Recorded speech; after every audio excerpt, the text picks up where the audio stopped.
Bueno, vamos. Hoy toca estudiar Génesis 2, ya vamos a empezar el capítulo 2, después de como 6 semanas de estar en el capítulo 1, que parecía interminable. Pero no se preocupen, el 2 ya va a estar más rápido. Entonces vamos a ver hoy los versículos del 1 al 3 y vamos empezando con esta racha ganadora para acabarlo. Pues yo creo que lo andamos acabando de aquí a que me case Génesis, ¿no? Mañana. Mañana.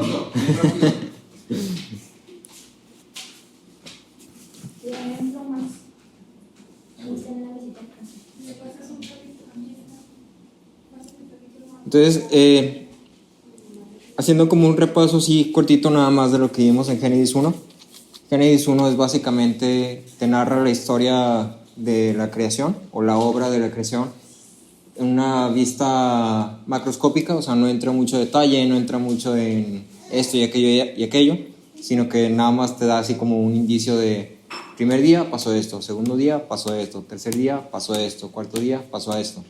Y no hace mucha pausa en decir especificaciones, ¿sí? O descripciones así a detalle, porque no es el punto relevante en Génesis 1. En Génesis 1 lo relevante de entender ahí es que la obra de creación fue hecha por Dios y establecer a Dios como personaje principal, como creador de la tierra y todo lo que hay en ella. Eso está incluido nosotros, los cielos, las estrellas, el universo completo y la tierra en sí misma, las aguas, todo.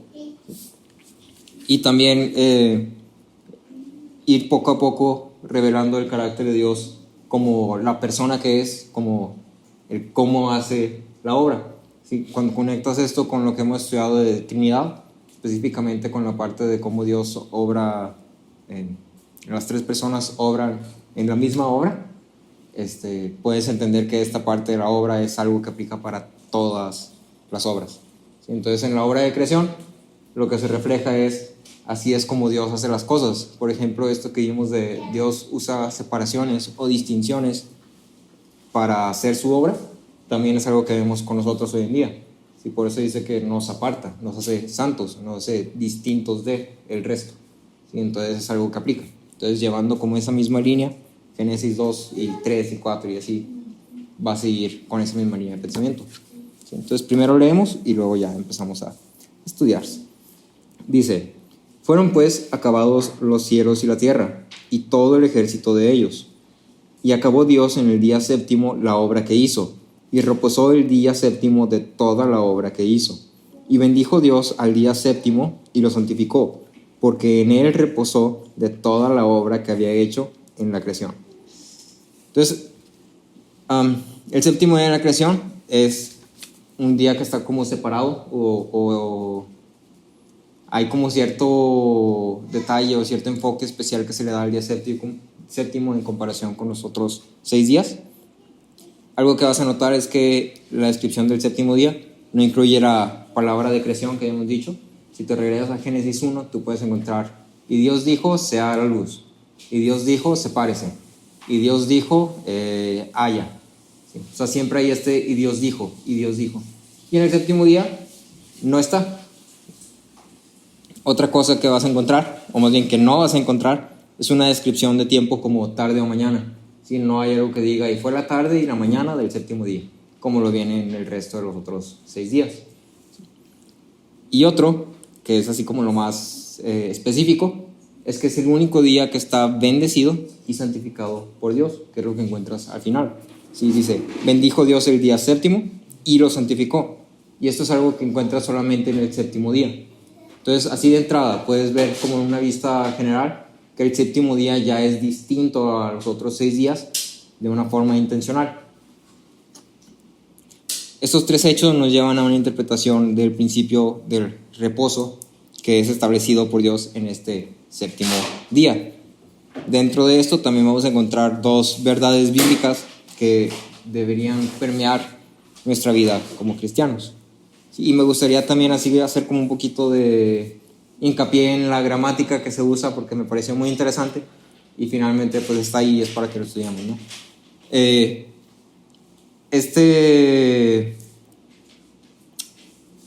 O sea, esta línea en la versión más original que puedas encontrar Está muy curioso porque básicamente está escrito como un poema específicamente el versículo 2. Está escrito como una estructura poética donde son 3 líneas y cada línea tiene exactamente 7 palabras, ¿sí? Como haciendo otra vez este hincapié en séptimo día. Dentro de estas líneas también puedes encontrar que se repiten 3 ideas bastante, empezando primero con día séptimo. Si te vas ahí a leer estos 3 versículos, específicamente el 2 y el 3, vas a encontrar que dice: acabó Dios en el día séptimo, y luego adelantito, y reposó el día séptimo, y luego en el 3, y bendijo Dios al día séptimo. Entonces encuentras mucho esta parte de decir, ok, hay algo aquí en el séptimo día que está queriendo como atraer la atención a eso. Sí, o sea, hay una intención especial con este séptimo día. Entonces hay algo a lo que tenemos que prestar más atención específicamente en este séptimo día. Lo segundo es que vas a encontrar esta expresión de la obra que había hecho. En otras versiones, unas versiones más directas, le dirías algo más cercano a el trabajo que Dios había hecho. Y hablando de la creación como tal. Y esta idea la encuentras 2 veces, otra vez en este transcurso de 2 versículos. Y lo que está queriendo hacer el autor al escribir esto es como hacer este hincapié en decir, la obra de creación es de Dios. O sea, Dios es el autor de la creación, Dios es el creador, como reforzando la idea de todo el capítulo 1 de Génesis. Capítulo 1 de Génesis te dice, creó Dios los cielos y la tierra. Y entonces básicamente concluye con esto, cierra esta parte de creación con esto, la obra que había hecho. O sea, Dios creó los cielos y la tierra y todo lo que hay en ella. Entonces por eso repite tanto esta parte de decir la obra que Él hizo. La obra de creación es obra de Dios completamente. La misma obra, como lo vemos en el versículo 1, era una obra perfecta o ya completada. Si te das cuenta, ahí arribita en el versículo 1 dice, fueron pues acabados los cielos y la tierra y todo el ejército de ellos. Esa palabra ejército la puedes cambiar por huestes. Y otra vez la traducción más cercana es refiriéndose a todo lo que habita. Todo lo que habita en. ¿Sí? Y esto hace referencia no solamente a seres vivos, sino ahora sí que todo lo que hay en la creación. Todo. ¿Sí? Otra vez universo, estrellas, cielo, aire, animales, personas, plantas, tierra, todo. Y lo que está queriendo explicar es que no había nada más que faltara de crear. Todo lo que Dios había dispuesto a crear ya había sido creado. O sea, la obra de creación finalizó cuando Dios terminó de crear todo lo que Dios había dispuesto a crear. ¿Qué quiere decir esto? Que ya está completa, ya es una creación perfecta. No fue que faltó algo, no fue que Dios dijo, ay, bueno, así lo voy a dejar porque pues ya es mucho. Ya si le pongo más, no va a ser aesthetic. ¿Sí? No, es simplemente todo lo que me dispuse a crear, todo lo que yo dije, voy a crear esto, ya fue creado. O sea, esto ya está completo, no hace falta nada más.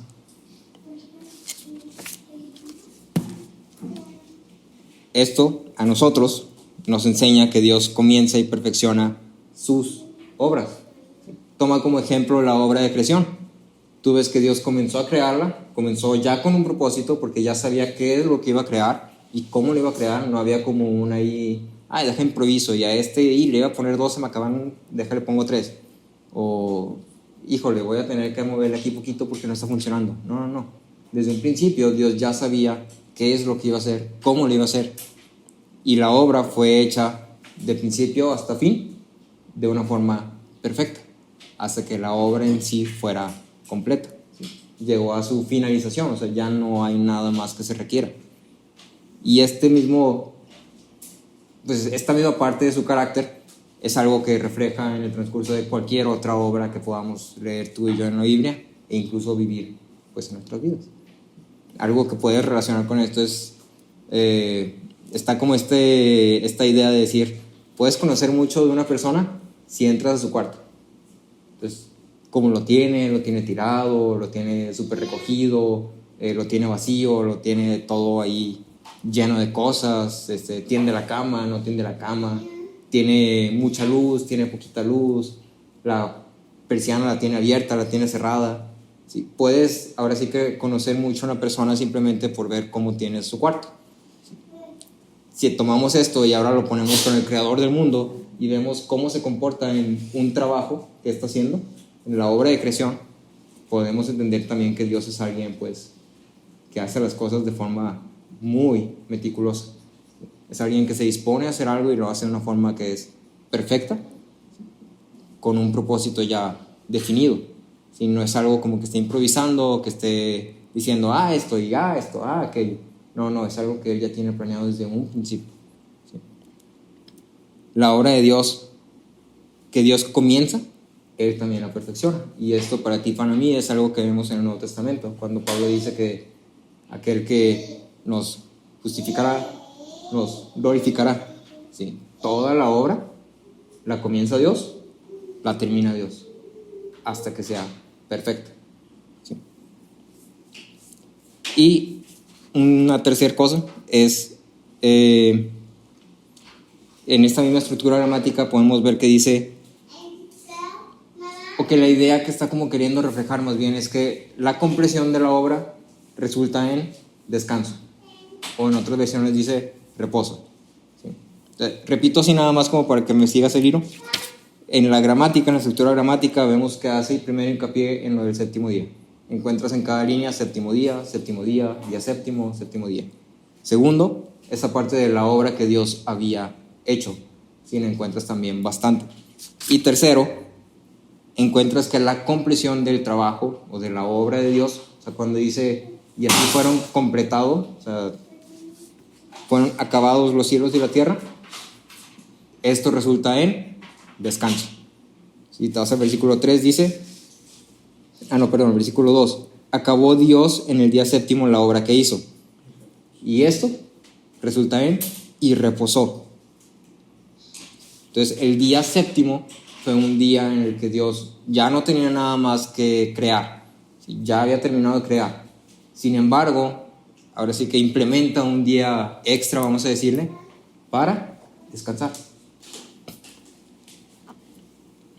Algo sí que sí me gustaría también como explicar es que la palabra descanso en este contexto se entiende mejor cuando la definimos o la entendemos como cesó, ¿sí? Cesó de crear.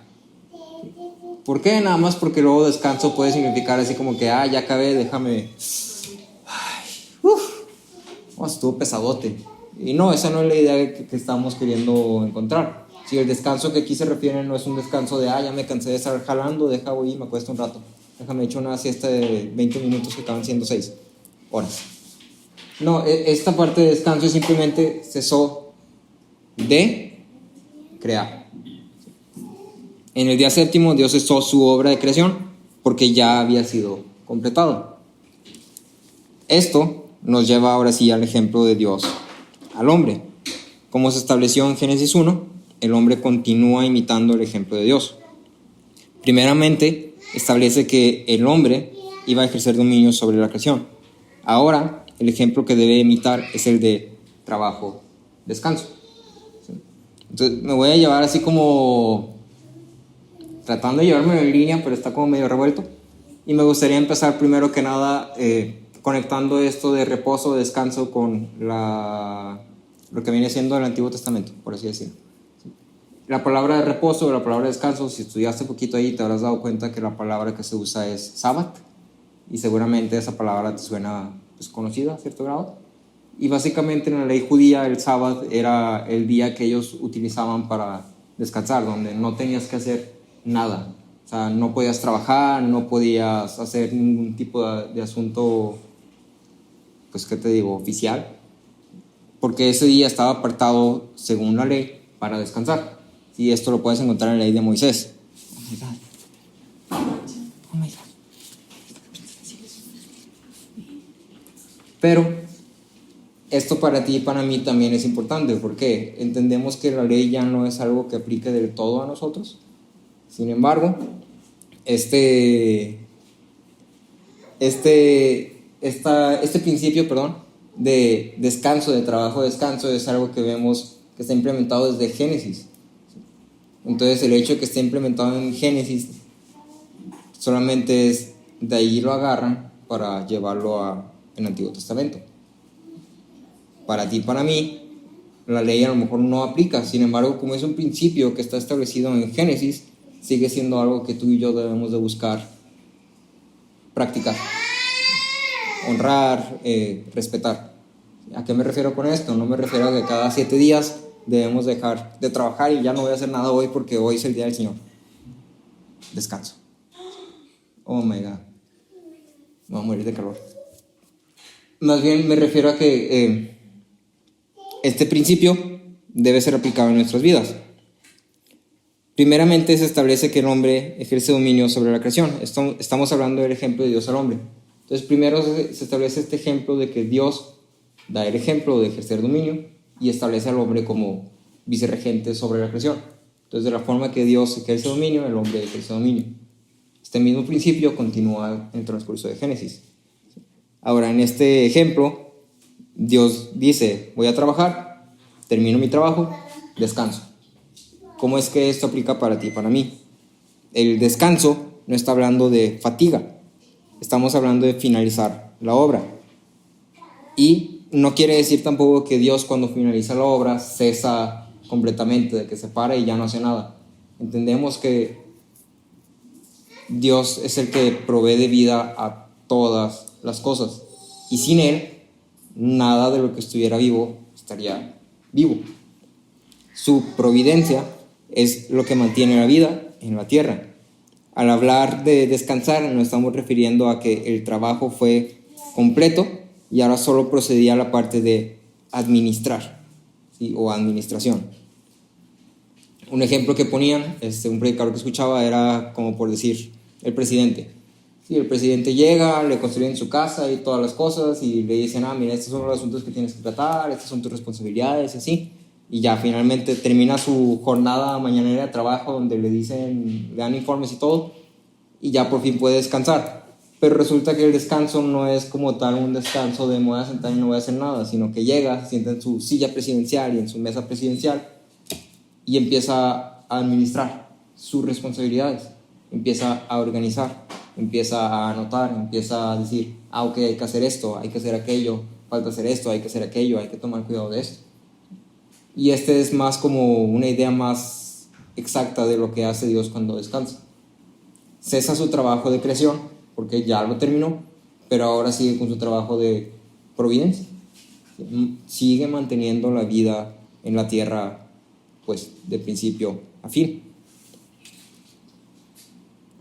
Entender también esta administración, que se ve reflejada como la autoridad ejercida sobre Dios en la tierra, nos lleva a entender que Dios es soberano sobre todas las cosas en todo el tiempo. En otras palabras, la administración o el descanso de Dios es Dios siendo soberano sobre toda su creación. Este es el descanso de Dios. Esta idea es complementada también con el guiño al versículo, pues del versículo 1 al 3 de la porción en sí, que omite una descripción de tiempo. Si no dice mañana, el primer día o tarde, no dice comenzó, no dice finalizó. ¿Por qué? Porque lo que está queriendo decirte es que este descanso es un descanso eterno. O sea que esta soberanía o esta providencia es una soberanía eterna. ¿Sí? Entonces, punto aquí, Dios es soberano sobre toda la creación eternamente. Este es como el punto clave que está queriendo reflejar aquí en una perspectiva teológica. Para nosotros, esto específicamente resulta en una fuente de esperanza y de paz. Si me pueden ayudar a buscar Mateo 10:31. ¿Qué dijiste? Dios es soberano sobre toda la creación eternamente.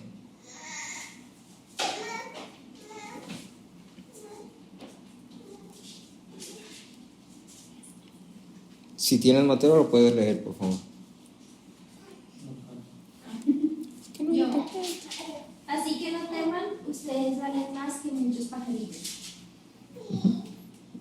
contexto de Mateo está hablando otra vez de la providencia y la soberanía de Dios. En esa porción específicamente está diciendo que Dios es el que da sustento a los pajaritos, así como nada más dándote un ejemplo. Y entonces dice, si Dios sostiene a los pajaritos, ¿cuánto más va a tener cuidado de ti, que eres su iglesia? Y está haciendo una referencia directa a esta parte de Dios es soberano sobre toda la creación y tiene cuidado de nosotros en todos los aspectos. Entonces, punto clave aquí también, reconocer la soberanía de Dios debe ser algo que te dé paz. Reconocer que Dios tiene autoridad sobre todas las cosas y que Él está encima de todas las cosas debe producir en ti paz y esperanza. ¿Cómo? En decir, tal vez esto que está pasando está fuera de mi control, pero no fuera del control de Dios. Entonces yo voy a depender no de esto que está pasando, ni del resultado. Yo voy a depender de Dios. Y yo sé que la voluntad de Dios es buena, yo sé que lo que Dios dispone a hacer es algo bueno para mí, para mi vida, para los que me rodean, y puedo descansar en eso. Puedo tener paz en eso, puedo poner mi esperanza en eso. Entonces por eso esto es algo que debe producirnos a ti y a mí paz.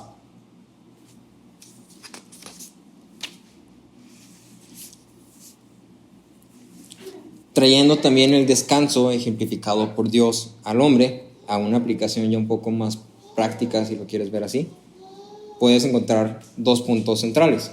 El primero, que es así como lo más práctico, por así decirlo. Calvino definía el descanso como el hombre siendo despojado de todos otros asuntos para que pueda disponer más fácilmente su mente al Creador. El séptimo día es un descanso sagrado que aparta a los hombres de los impedimentos del mundo para dedicarlos eternamente a Dios. El principio que vemos en Génesis, esta parte de trabajo-descanso, y luego que vemos que se tradujo en la ley judía como el séptimo día no hago nada, no es nada más como no hago nada porque Dios no hace nada, no, es algo que tenía un propósito. Había una cita de un escritor judío, que no encontré quién lo escribió, no pude encontrar quién lo escribió, pero básicamente decía que en el día séptimo todo el pueblo se disponía a dejar todos sus asuntos para poder dedicarse a la glorificación y deleite de la creación de Dios más completamente, más satisfactoriamente, más mejor. Y es básicamente está explicando esta idea. El séptimo día o el día de descanso no es para yo dejar de trabajar. El descanso no es para que mi cuerpo descanse. Ese no es lo que está siendo enseñado aquí. Acaba de aclarar, sí, hay que tomar descansos, hay que cuidar de nosotros, pero lo que aquí te está enseñando es que en la ley judía específicamente, la tradición era dedicar un día a Dios, a su creación, al deleite de Él, a la adoración de Él. Y eso era lo que se hacía en el Sabbat, ¿sí? En el día de descanso. Para ti y para mí, aunque no somos judíos ni nos vemos regidos por la ley, sigue siendo algo que aplica. ¿Por qué aplica? Porque lo estamos sacando no de la ley, sino de Génesis. Es un principio de la creación. ¿Sí? El día de descanso, el decir, Dios apartó un día para descansar, para ahora sí que decir, esta es mi creación, ¿sí? La voy a administrar, la voy a cuidar, la voy a sustentar. Tú y yo debemos de disfrutar de eso. En el catecismo vemos que la razón por la que fuimos creados es para glorificar y deleitarnos en Dios. Debemos apartar un día para poder cumplir esto de una forma más plena.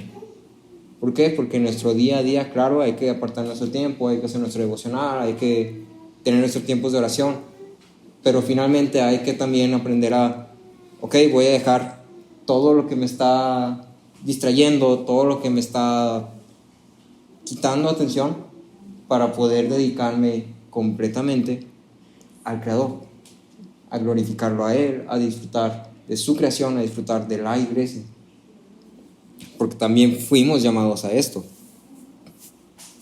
Entonces Dios aparta este día extra en la creación para descansar. Nosotros somos llamados de la misma forma a apartar un día para dedicar a la adoración y deleite del Creador y de todo lo que hay.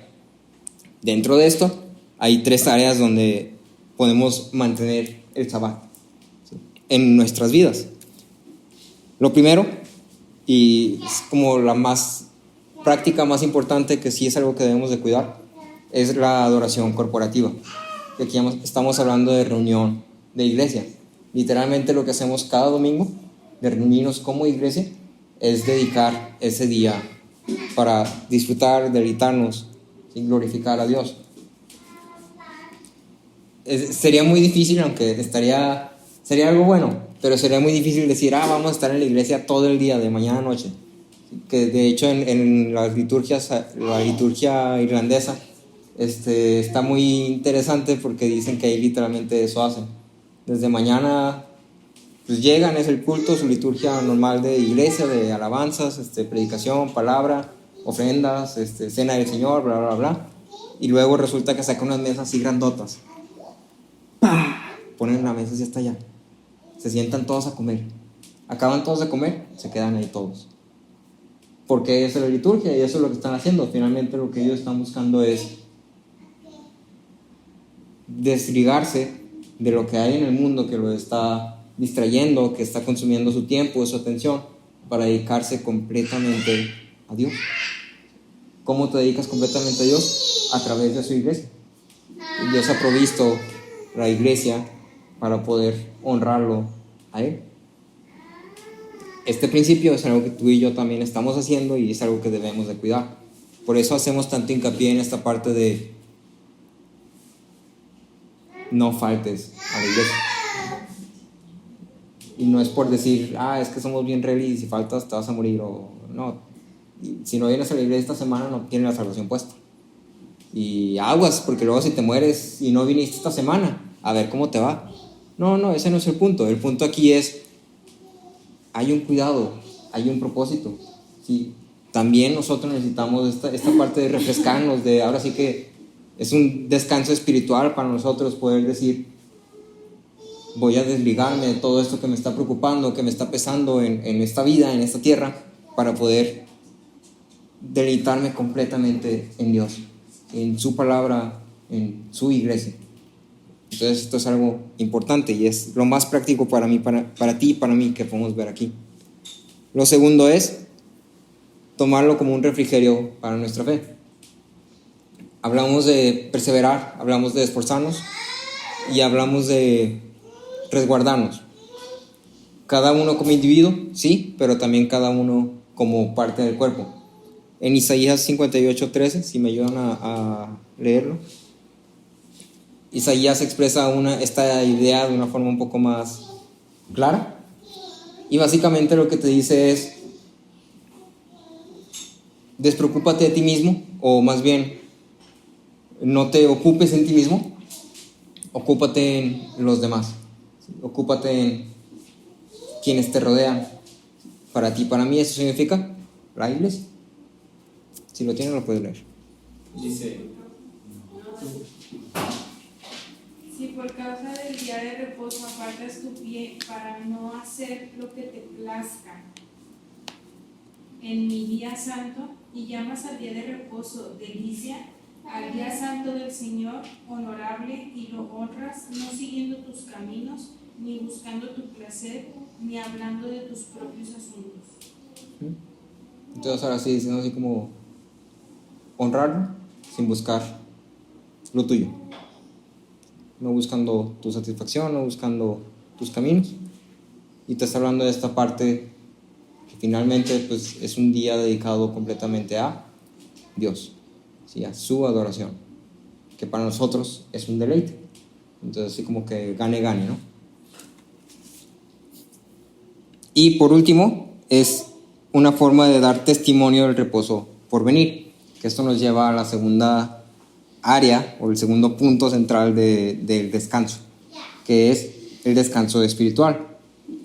Nuevamente cito Calvino, dice: el descanso espiritual es la mortificación de la carne, de tal manera que los hijos de Dios no viven para ellos mismos, ni satisfagan sus propias inclinaciones. El descanso trae consigo una enseñanza teológica que es de gran valor para nosotros. A través del día del descanso, la palabra nos habla del descanso eterno que está por venir. La Biblia vincula la entrada del pueblo israelita, si lees la historia del pueblo israelita, cuando Dios les dice que van a entrar a la tierra prometida, dice que van a entrar a su reposo. Y esta parte para nosotros, tomándolo como paralelismo, como una analogía, habla de la salvación que tenemos en Cristo y la promesa de glorificación que está por venir. Entonces, para nosotros, entrar en el descanso de Dios, de esta parte de decir, voy a ser despojado de esto que me está impidiendo o que me está oprimiendo, atormentando, que es mi naturaleza carnal, el pecado y todo esto, para poder finalmente descansar de una forma eterna. Cuando nos reunimos, cuando estamos en comunión, también estamos dando testimonio unos a otros de este hecho que está por venir. ¿Sí? Que hemos leído y hemos estudiado que es un hecho, pero sin embargo también sabemos que aún no pasa. O sea, es un hecho que todavía no vivimos. ¿Sí? Entonces, te lo repito, lo primero es adoración corporativa, lo segundo es testimonio del reposo por venir, lo segundo es tomarlo como refrigerio para nuestra fe, y lo tercero es testimonio del reposo por venir.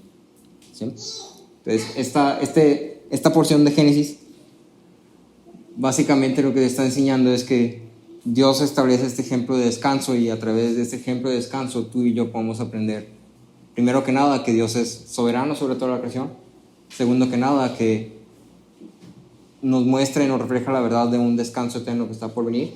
Y tercero, que tú y yo debemos dedicar un día específico a deleitarnos en el Creador, ¿sí? Deleitarnos en su creación, ¿sí? Porque es algo que es bueno y es importante para nosotros.